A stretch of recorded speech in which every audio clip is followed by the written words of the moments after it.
Fabulous. Well, hello, everyone. Welcome, and thank you so much for joining us today for our professional development workshop, Leadership in the Future Workforce. The Duluth Chamber is grateful to be able to provide this offering free to our chamber members because of the generosity of our sponsor, the College of St. Scholastica Stender School of Business and Technology. So before I go ahead and introduce our speaker, I would like to invite Joe from the Stender School of Business. He's an admissions counselor with St. Scholastica to say a few words on behalf of their series sponsorship. So thanks for being here, Joe. Yeah, thanks, Chris, and thanks everyone for letting me drop in on the soiree here. We're happy to sponsor this event, and just wanted to stop in and mention a few of our offerings.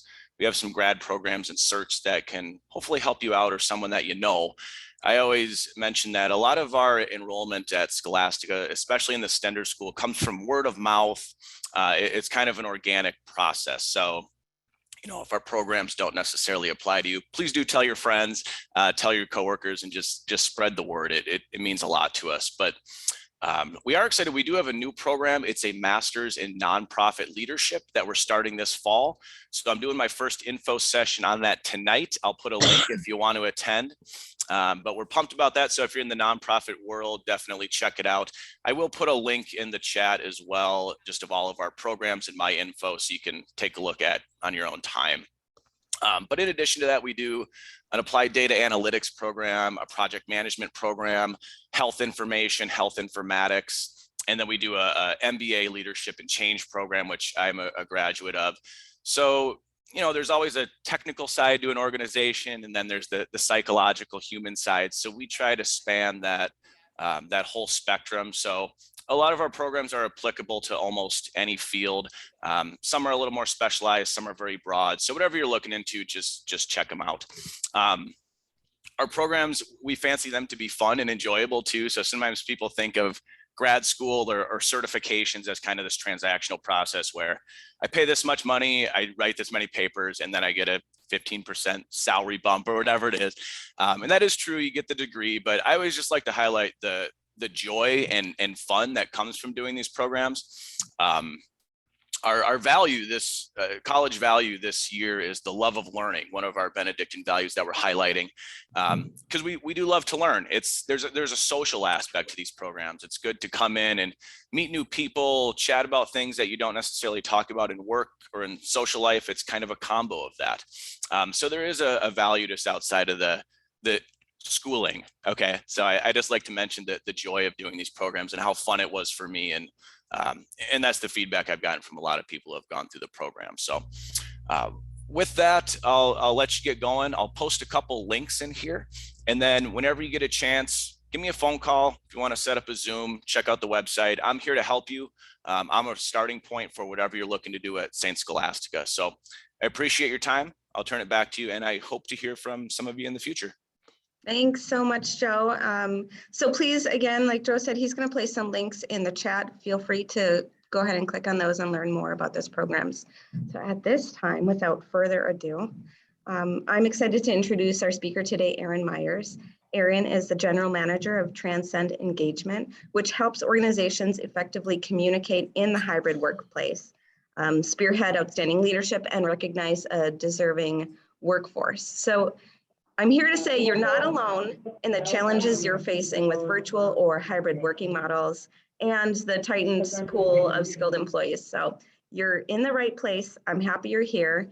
And Erin's going to discuss just that, how to lead in this future workforce. So thanks for being here today, Erin. He's joining us from Owatonna. So I'm really happy that we have this capability. So take it away, Erin.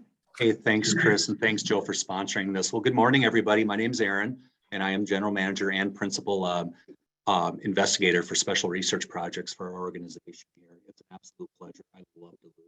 I miss it. I lived up there for about 7 years. It is the best place in the world for about 3 months out of the year. The rest of the time we can all manage, right? But I absolutely love it. So thanks again for having me here. And I just really hope that I can give you something of value today. So just a little bit about me, and as I kind of move and share the screen here, can everybody see this? It says leadership in the future workplace. All right, very good. So I spent most of my time in my career in the Army. I just retired a little while ago. Much of it was spent in strength maintenance, foreign operations in the Middle East, where we were doing rebuilding projects. And I also, right now, in my current role, am specifically dealing with people, which is what I absolutely love to do. So my motto's always been people first, people always. Being here really isn't a part of my job requirement, but it's something I truly enjoy doing because as we work with our clients across the country, what I'm seeing is that everybody seems to be having the same problems, even though the industries may be a little bit different. So working together makes us stronger. And within our communities, it's just going to build everything up. So why should you be listening to me? And I promise this is the only sales pitch I'll make to you today. But I've led thousands of people in my career. I believe 14 of my 22 years were spent as a senior leader in the armed forces. I've had plenty of victories. I've made plenty of mistakes, and I am more than willing to talk about both of them. So what we're going to do here is we're going to have a little bit of storytelling along with this, and I will open this up with the last 10 minutes for questions and answers. But please, you see my information here on this screen. If you have any questions at all, feel free to reach out to me. Like I said, this presentation is based all on my personal experiences, so there'll be some military references, but they're all good. And a lot of it is with what I'm doing right now in my PhD program for organization and management. So quantifiable, qualitative information here. Bottom line, I want to offer solutions. And in my title, I reference the future of the workplace, but really the future is kind of here, right? It's right now. And we have some very realistic problems that I think are all centralized and can be enhanced with leadership development. So without further ado, I am going to switch to the next slide here. And I'm a big Gallup person. I love Gallup. So I took a look at this, and if you haven't seen the Gallup results yet, they have the state of the workplace for 2021. It's a global report, but what I highlighted on here was with Canada and the United States. And taking a look at some of these statistics, I mean, they're just eye-opening, right? So how did we get here today? Well, I want to take you back in time as you're looking at these statistics and tell you a story about when I left the military. I left the Army right at the onset of COVID. So here I am. I knew I was going to leave once I got my 20 years done. I was excited. I was networking. I was doing everything I could. I had just finished my MBA at Texas A&M, and I thought I was ready to go. So about 250 maybe job applications later, I found out that wasn't the case. And as everyone was restructuring in the world, I'm sitting for about 6 months trying to figure out why nobody likes me. Well, it wasn't that, right?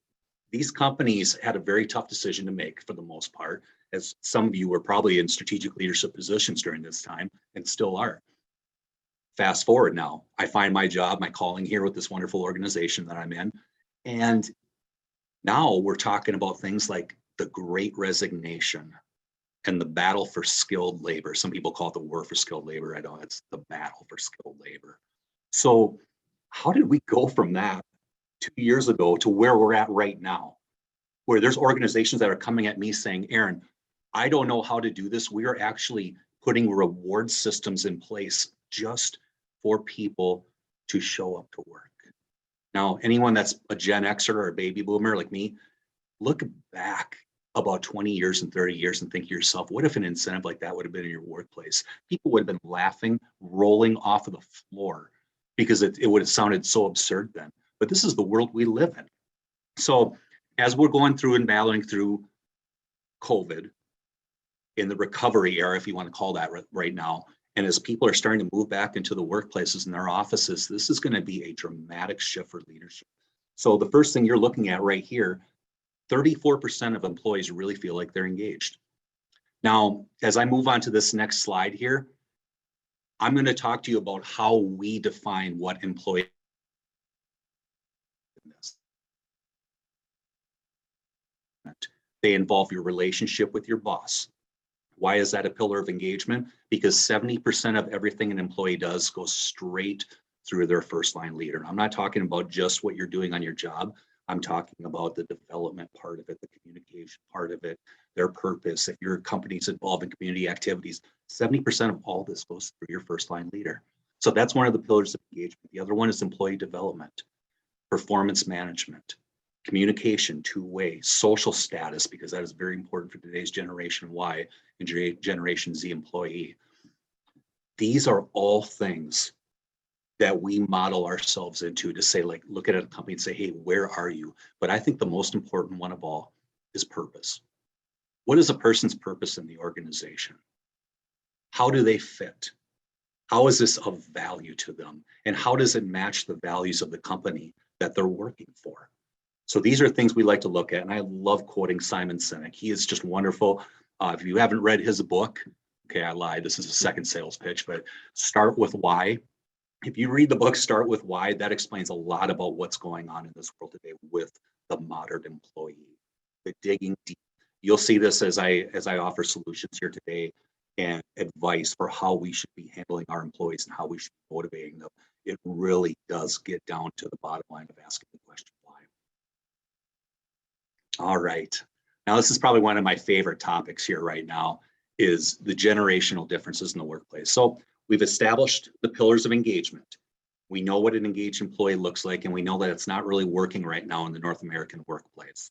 So yesterday, I was in Winona, another beautiful city in Minnesota, and this was a live presentation. So there's about 30, 35 people in the room. And I got to this point here where I said, look, I've been giving this presentation quite a bit around the Midwest. And the last time I gave it, I said, what do you all think of millennials? And everyone raises their hands. And all of a sudden we have World War III breaking out because the millennials are looking at the Gen X baby boomers like, hey, I'm right here, buddy, as you're trashing me, right? So I changed it around and I said, how many baby boomers do we have in this room here? Okay, a couple people raised their hand and I said, what is the one thing that you don't like about how you're generalized? And the best one that came up was we killed the planet. Right. So I'm like, okay, got it. How about the Generation Xers? And that's where I come from. So the best one I heard when a Gen Xer spoke up, he said, well, a lot of our employees nowadays say that we just don't care. We don't care about the work-life balance. I mean, your work should be your life, and you should be a little more driven and dedicated than you are right now. Okay, fair enough. And we got to the millennials, and I said, what don't you like, millennials? And it pretty much was everything. Everything on the table was open, and it was just alarming. So I think millennials get a pretty bad break here. Now, why am I saying this? I'm saying this, one, because one of my research papers that I just read and I'm working on right now was was an academic study about an art called cyberloafing. If you've never heard of that term, it is a real thing.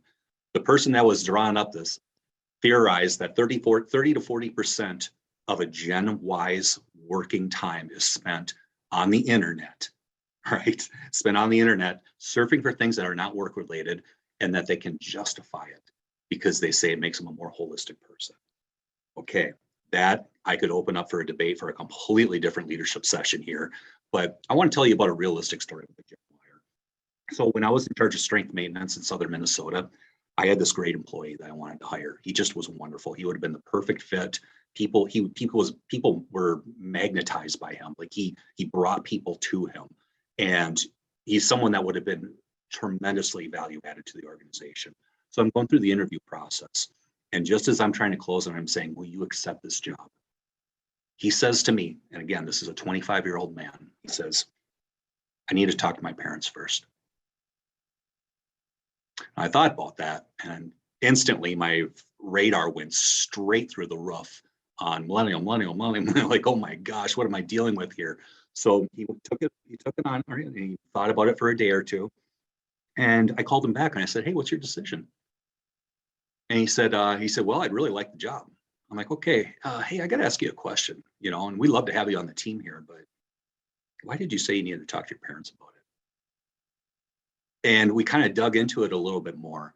But the more I learned about him, and he really hit this on the head, where he said, back during the Great Recession, or he said when the economy pretty much went to, burned to the ground, so both my parents lost their jobs. He said, our family, me and my brother and my parents, were living out of our car for quite a long time. My parents did everything they could to make sure that I was clean, that I still could shower and eat, go to the library. Our priorities definitely shifted, but we did it together. And I got to tell you, and I never told him this, but I felt about this tall after he said that. And I thought to myself, wow, did I just generalize this guy unfairly? So he ended up being a wonderful employee for us. I just could not have been happier with him. But it was a lesson that I teach to this day, because I don't think amongst everything that's going on out there that we should be generalizing against the generations, but we should understand the culture that they come from. A lot of people are asking why their Generation Z employees aren't really excited about working anymore. If you've ever heard of a term called minimalism, this is a new thing. Minimalism and corporate social responsibility are two of the leading drivers of a Generation Z employee, which means they don't want to live in a huge mansion house with 5 bedrooms, 5 whatever, picket fence. I mean, they are happy with what they have because technology is so advanced and so reasonably priced now for most services that people can get whatever they want at the tip of their fingers. So these are trends that are happening in this direction. And when you take a look at this slide here, I mean, there are thousands of baby boomers every day that are eligible to retire, thousands in this country. And now they're moving away from strategic management positions, which means the Generation X is going to have to bump it up. And the millennials or cyber loafers are going to have to turn into mid-managers as the Generation Z comes into the workforce. And it's going to be a dramatic shift if it is not already. These are the biggest problems of the hundreds of companies that we deal with across the country, where they're talking about our leaders, our middle management leaders are not developed. And it's partially our fault because we didn't invest a lot of services into it. So that being said, I'm going to take it to the next slide here, and I'm going to talk about having a plan. Having a plan. So we've now talked about generational differences, that we have to really dig down deep and understand the why, the driving factors of what happens with our employees. And from a strategic level, how are we going to put that in place? So going back to Gallup had a poll recently that said 80% of CEOs actually measure engagement through surveys and other resources, but less than 3% of them actually think that their plan's effective. So I want to talk to you about a plan that worked. And this is going to be a little off kilter here because I'm going to be talking about when I was deployed in the Middle East, but where it's very difficult to talk about war and what's happening in the workplace today, there were some after effects that were very similar.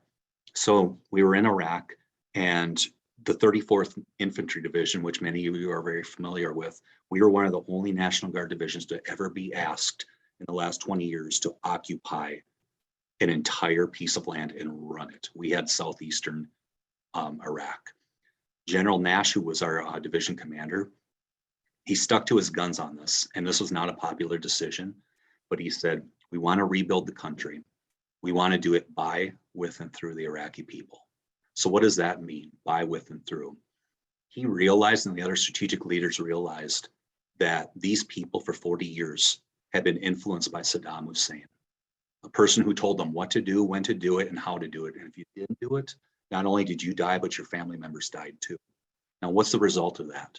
The result of that is a population that has a very difficult time with a decision-making process. They react, they do, but they don't plan.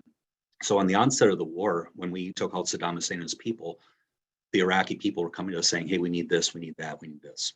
And we were just saying, okay, here's some money, or hey, we'll hire Halliburton, come over here and build it up. And what we found out is for every school we built, or for every 2 schools we built, one of them was getting blown up because the Iraqis knew what were going on. It was the American presence there. So our leadership team said, hey, look, we're going to do this where it's going to be done with the Iraqis. We're going to teach them how to do these things. Just like that old proverb, if you teach someone to fish, you'll feed them for a lifetime as opposed to giving them a fish and only feeding them for a day. So what we did, one of our projects, is we built a bazaar in Basra, which is right on the Persian Gulf. And we allowed these Iraqi leaders to come in and these businesses and say, hey, set up here. Let's make sure you're good people first. But then you can build this yourselves. And then you can sell all of these authentic Iraqi goods and items that we need right here on our base so that we don't have to go out and buy them and put ourselves more at danger too. It's a win-win situation. And it's something that increased our presence in that country so much that our rocket attacks, which used to be a daily occurrence before we actually got there when the British ran that area, was minimalized to maybe 3 times in the last 4 months. So that's the presence we had. It worked. Okay, now I'm going to tie it back into how in the world is this related to what we're talking about here. The people that I was talking about that had gone through such a shock of having dramatic changes. There was burnout, there was apathy, there was mistrust, there was anger, frustration. Think about all these employees right now that weren't as fortunate as me, that lost their jobs during the COVID environment. And now we're trying to bring them back in. What do you think they're feeling right now? They're probably feeling a lot of the same things that these people were feeling too. Well, why should I trust them? Why should I do this? This doesn't speak to me. And this is where having a plan works, and it's essential. But you have to stick to your guns because it's not always the popular answer. All right. So what I want to talk to you now about is, we've talked about the pillars of engagement. We've talked about the generations. We've talked about having an overall plan. Now I want to talk to you about why it works at the leader level and what we need to do. As I said before in that previous slide, you have to stick to your guns. You absolutely have to, because it's not always the popular answer and it's not always going to work. So I want to give you an example where it's kind of a military example, but it's kind of not. One of my assignments, I was a first sergeant for a company in Mankato. And what I was responsible for doing was, when somebody enlisted in the military, they had to come to me, to my company, to get trained up before they went off to basic training. We did this 2 days a month. So my job was to make sure that they were physically, emotionally, and mentally ready to go off to training. Most of our people in our company were between the ages of 17 and 25. Now, what's going on in a 17 to 25-year-old's lifespan right now? If you've ever seen one of those stress charts, this is right here. If this is the norm, this is right here with the population that I was working with. You are at the highest level of stress in your life, and now we just added a military obligation onto it. Graduating from school, possibly raising a family, going to work, where are you going to go to college, what are you going to do? I mean, it's just all out there. You're on your own for your first time, and you have all these stressors out against you. It's very, very difficult. So my job was to make sure that my people fully understood their people, and it was not easy to start with. I started finding out that more and more people, within about a week or two of them leaving for basic training, would come into our office and say, I'm not doing it, can't do it, I'm not ready. I'm not ready. So where we would have to invest tons and tons of hours being reactive in that manner, I went to my platoon sergeants, who are the 4 people that are directly under me, and I said, how do we fix this? Because I don't have the answer. Now, this is around 2014, 2015 when this happened. So some of my platoon sergeants were a little bit younger, and they were a little more connected to the world. One of them said, we need to take a look at what they're doing on social media. Every one of them. But we don't want to do it in a way where we look like the stinking Gestapo. We want to do it in a way where we show that we're supporting them. And that we see something, that we're going to raise it and elevate it and make sure they get the attention they need.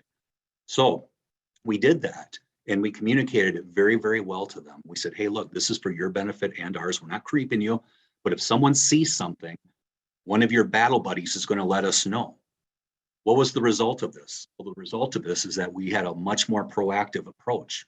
The problem was that, and I shouldn't say this was a problem, but this was something that was very severe, is that we started identifying people that were having suicidal ideations.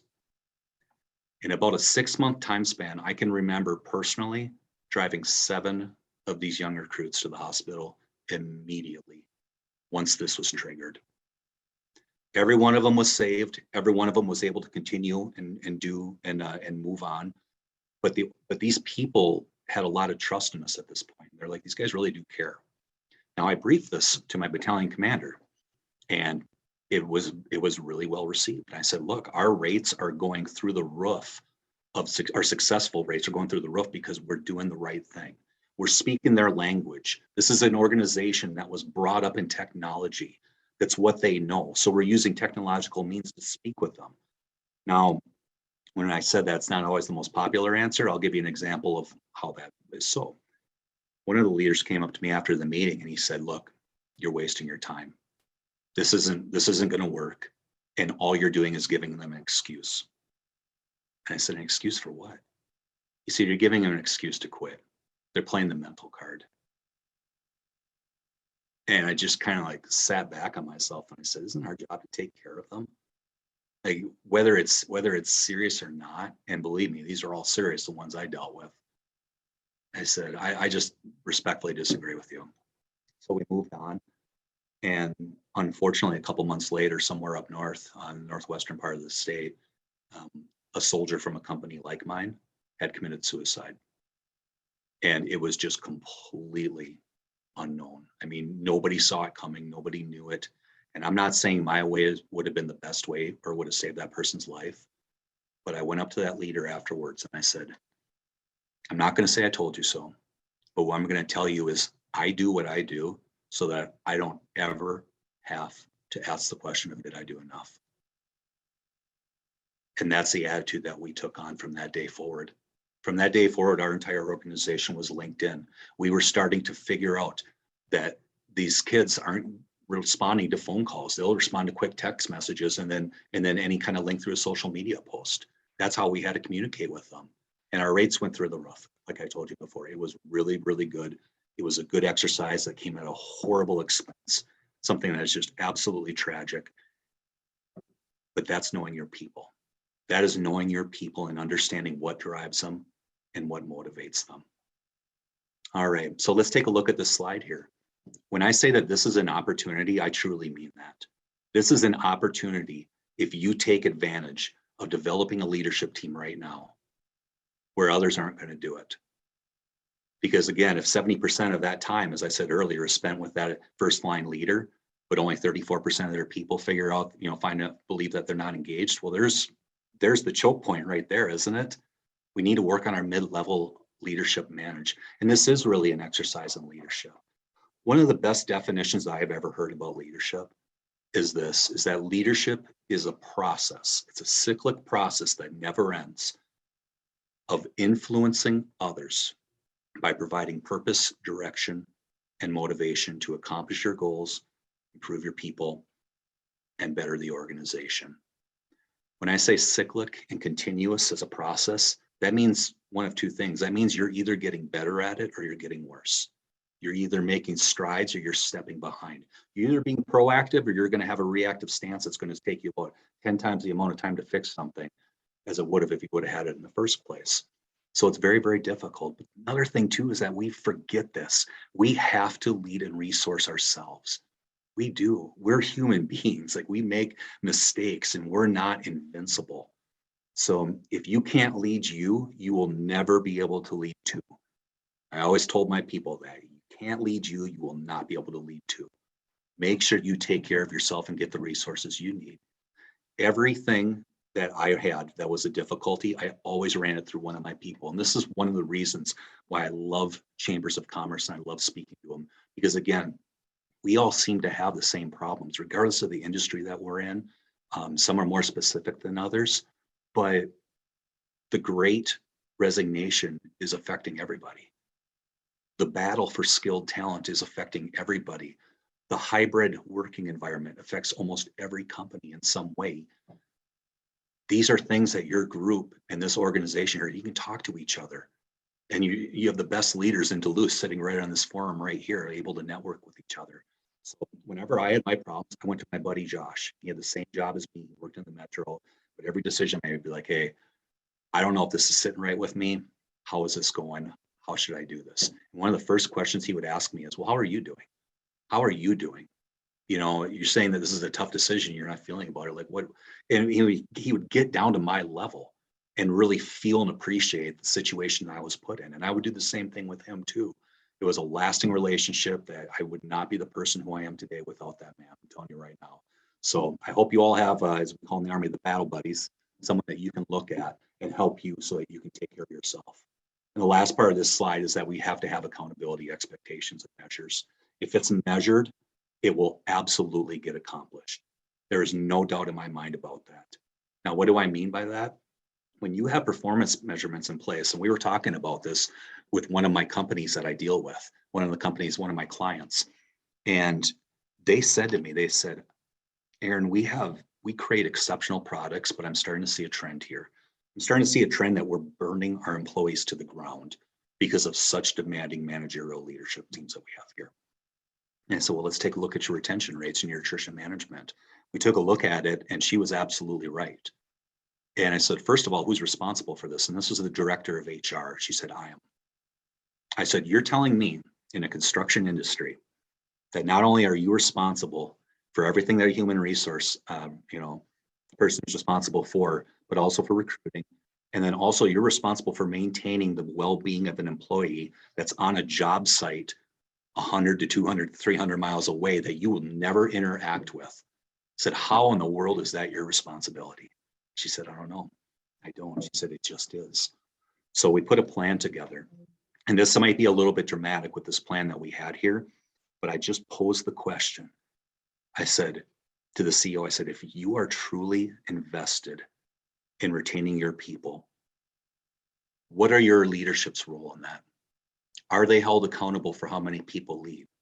Are they accountable and rewarded for how many people get promoted through the system? Because that's a part of leadership, right? The development of the employee as well as the accountability measurements. And that's the thing. I said, this may seem like a dig on your leaders, but we always look at the negative of it. And when we're looking at the negative circumstances, we're reactive. We're reactive because someone has a 15% retention drop in their team. Well, why didn't we do something about it before? Well, why don't we take a look and see if the leader's being effective or not? So asking questions like that and really digging around and getting creative with this environment that you're in, you may have to be asking those questions and saying, would it be effective for us to be rewarding our leaders that are actually building stronger teams along with it? And just like I said earlier, with the corporate social responsibility aspect of this, people are now leaning more towards stakeholder capitalism as opposed to shareholder capitalism. Like that baby boomer told me in the meeting in Winona yesterday, everyone's mad that I killed the earth. Sorry. Well, did you really kill the earth? No, single-handedly not. But that generation did put us with our needs that we had in a very, very bad position. So Generation Z and Y are now focused with saying, hey, I don't want to pass this on to my family. So let's fix it right now. That's CSR. That's corporate social responsibility and stakeholder capitalism. And it applies just as much with the environment as it does with people. It's the same thing. How are we building our people up?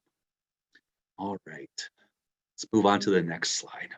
Okay, for all you football fans in here, this is going to be a fun little exercise for you. But we've talked about the pillars of engagement. We've talked about the generations. We talked about having a plan. And we talked about the people that may oppose it. But we also talked about sticking to your guns and making sure that you're developing you just as much as you're developing your leaders. You're training your replacement every day. So now what are we going to talk about? This all sounds great, right? We got to figure it out. No, because this takes time. And time is the greatest enemy that we have right now. I've been all over the world, and I can tell you there is nobody that values time more than the American citizen. We really do. We want to make everything work. We want to make sure that everything fits in a time period so that we can drive on to the next level. And that's great. So it makes our country great. So we're always looking to progress. Now, the problem though is, look at what we're dealing with today. We're dealing with a god-awful conflict in Eastern Europe. We're dealing with record inflation. As I said before, the Great Resignation, the reduction of skilled labor. And when the baby boomers leave the office and the workplace, they're leaving a lot of institutional knowledge behind. There are a lot of holes in our plans. We have shipping problems. We have other conflicts around the globe. I mean, there's so many things that are going on right now that take up our attention and deal with us directly or indirectly, that something has to go, doesn't it? And unfortunately, the first thing that usually goes when we have to take care of something is development. It is. Think about your organizations. Think about when you've been put in a situation where you've had to make a choice between attending a meeting for a training meeting, or holy buckets, this just came up with our client. We got to get done with this right away. Well, I'm not saying don't take care of your client, but I'm telling you that almost every single person is going to say, we got to take care of the client first. And that's great. But then what happens to that training meeting? Is it rescheduled? Is it done in the same way? Are the same amount of people attending that are going to be in attendance before? It's tough. It's very tough. And I am empathetic to every single person's problem in the world that the business world's dealing with today. We deal with the same things in our organization too. So it's great because everything that we're preaching to people and trying to help them out with and assist them with, we deal with it as well. So we also have a first eye view on this as we're kind of synced and merged with the manufacturing company along with the technology company. So the one thing that we all know though is that no matter what's going on in the world, you cannot use it as an excuse to your stakeholders and say, well, I wish there wouldn't have been record inflation right now, but that's the reason why we didn't make our numbers. It's not an acceptable excuse. It's just not. Not every single person's going to buy into that. So what do we do here and how do we fix this? So no, I really believe that no matter how admirable of an employee base that you have, every single person is going to be at risk here of burnout, loss of productivity, and the risk of just pressing your employees to a point of no return. So let's take a look at this. And I want to do this exercise in relation to leadership and the time factor. So if you can see the slide here, Rome was not built overnight, right? I'm almost already like stomping the ground, giving you the answers to the test. But you're the general manager for a football team. I'm not going to tell you what football team, but it's a football team. And these last 5 years, this has been the record of your head coach. Okay, that looks horrible, right? However, your head coach has some incredible, insightful, creative thoughts about evolving the team, evolving the defense, making sure that everything is working in accordance, right? So what are you going to do with this? What are you going to do with this person? How are we going to handle this? He has great ideas, and everyone loves him. Everyone loves him. He's a player's coach. Everything is going great here. So what are we going to do with this guy, right? All right. So I want you to think about that for a minute. Think about it, and don't just think about hire, fire. Think about like how we can maybe improve the situation, make it better, make it, strengths, weaknesses, do a little SWOT analysis on just the information that you know here right now. And I'm going to give you a couple seconds.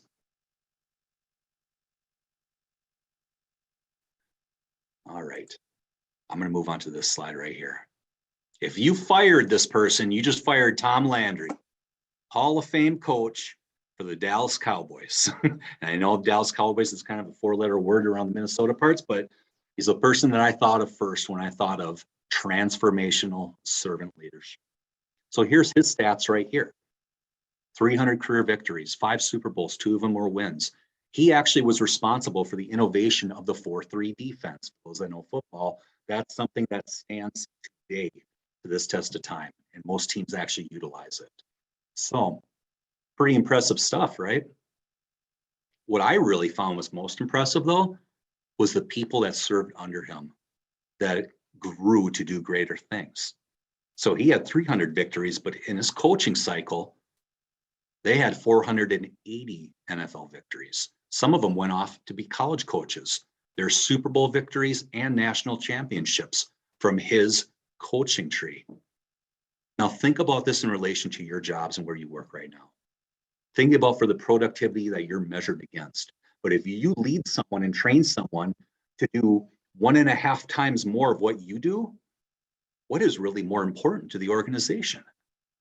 I think that you have added more value with training that employee and making them training your replacement than you would with anything that you could do on your own. So it's something to think about when you're building this up and you're looking at how you're evaluating your leaders. All right, we're doing pretty good on time here.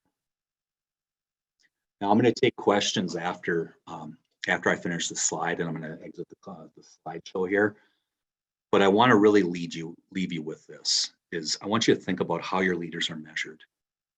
Do they really understand the workforce? Are they allowed to be resourced with the equipment that they have so that they can operate in a hybrid environment? I mean, how are we taking care of our leaders, and how are we taking care of the people that are underneath them? Remember what I said about leadership. It is the process of influencing others by providing purpose, direction, and motivation to improve your employees, accomplish your goals, and improve the organization. That being said, I want to leave you with one final exercise. Think of a word that associates with leadership. And if you can, would you put it in the chat box? Because I want to see what we have here for words.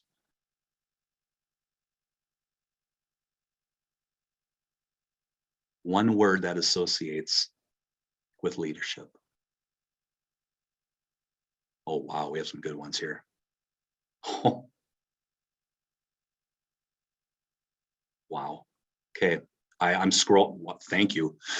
This is an incredible, wow. Okay, So I have to scroll ways up because there are a lot of them. Relationships, absolutely. Empowering, yes, that's the training your replacement, right? And that's big in today's world with the collaborative work environment that derives generations Z and Y. Compassion, oh my gosh. You know, I actually just gave a presentation 3 weeks ago to a bunch of hardened Army soldiers that were getting out of the military.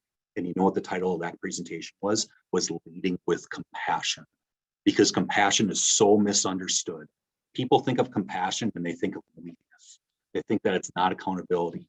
The definition of compassion is understanding and enabling yourself to be in a position where you can comprehend what that other person is going through, and having the mental agility to be able to move on and guide them. I'm so glad you put that on there too. Servant, absolutely. As we said in the Army, get in that foxhole with that person. Teamwork, yes. Engage, yes. Communication, yes. Listening, receptive. Oh my gosh, these are all good. Wow, culture available, sacrifice, listening, trust, empathy, holy buckets. They're still going on and on and on. Present and competence. Now let's think about these words that we just said here. What are these words? What does every one of these words equate to?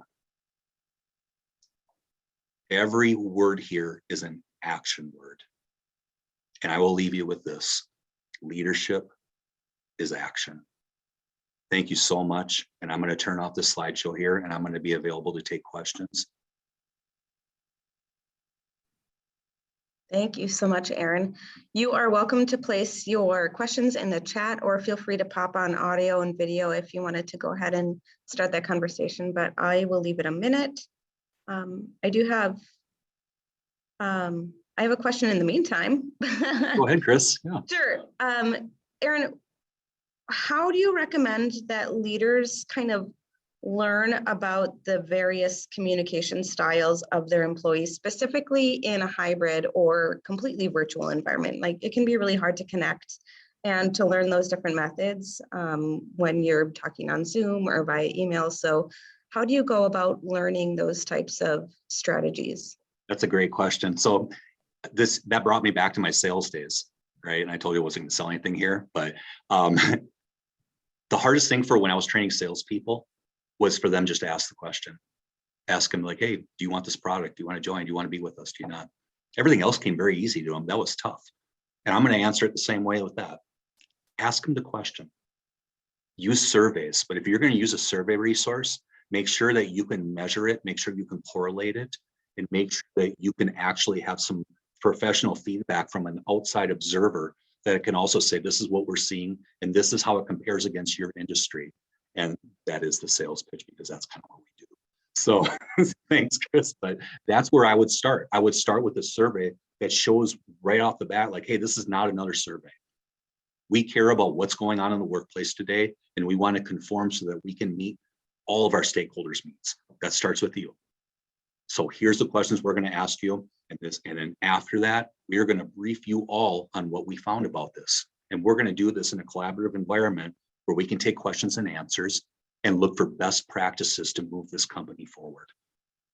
And if that sounds really like scripted, it's because I've given that speech about 4 or 5 times to different companies, but it works. It does. I can prove that it works. So did that answer your question, Chris? Yeah, that was fantastic. Super straightforward. It's funny how maybe it's the Minnesota nice. You don't just go ahead and directly ask, but I think that's really smart. Thank you. Yeah, no problem. Absolutely. Anybody else?